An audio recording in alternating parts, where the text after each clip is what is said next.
আমার মনে হয় শিক্ষামন্ত্রীর নিজেরই শিক্ষার অভাব আছে। বোমা মারলেও মনে হয় সূরা ফাতিহা বের হবে কিনা সন্দেহ। না হলে এমন কথা কিভাবে বলে? অর্থাৎ মাদ্রাসার শিক্ষার্থীরা ভালোভাবে কোরআন পড়তে পারে না বিধায় তাদেরকে ইসলামিক শিক্ষক নিয়োগ দিতে পারছে না।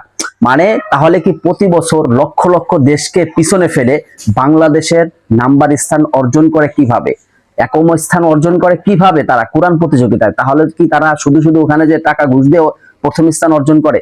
আসলে বাংলাদেশে যেরকম ঘুষ চলে, সুদ চলে, এরকম অন্যান্য দেশে সুদ ঘুষ চলে না। অন্যান্য দেশের ভিতরে মানুষ যোগ্যতার উপর ডিপেন্ড করে মানুষকে একম এবং দ্বিতীয় এবং তৃতীয় করে। বাংলাদেশের মতন না যে টাকা দিয়েছি পারুক না পারুক সে একম স্থান। এটা মাথায় রাখতে হবে।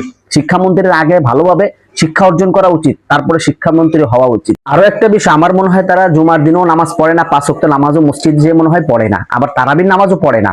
যদি পড়তো তাহলে প্রতিটি আলেম বা প্রতিটি ইমাম যেভাবে কোরআন তিলাওয়াত করে এটা শুনলে তারা বুঝতে পারতো যে তারা কতটুকু শিক্ষা অর্জন করেছে আরবি। মনে হয় তারা নামাজই পড়ে না, এটা আরেকটা প্রমাণ করে। যাই হোক, এই বিষয়টা নিয়ে আপনার মতামত কি কমেন্ট করবেন। এবং শিক্ষামন্ত্রীর যদি কোনোভাবে এই ভিডিওর সামনে পড়ে, আগে আপনারা মাদ্রাসার শিক্ষার্থীদের কাছ থেকে শিক্ষা অর্জন করেন, তারপরে মাদ্রাসার শিক্ষার্থীদেরকে নিয়ে কথা বলবেন। যাই হোক, কি বলতে না কি বলে ফেলেছেন। আসলে এই জন্য আপনারা নিজেই লজ্জিত, আমি জানি। যখন সোশ্যাল মিডিয়া এই বিষয়টা নিয়ে তোলপাড় চলতেছে আপনারা নিজেই লজ্জিত। কথা বলার আগে 100 বার চিন্তা করবেন, তারপরে বলবেন। যাই হোক, এই বিষয় নিয়ে আপনার মন্তব্য কমেন্ট করবেন। ভিডিওটি ভালো লাগলে লাইক এবং শেয়ার করবেন।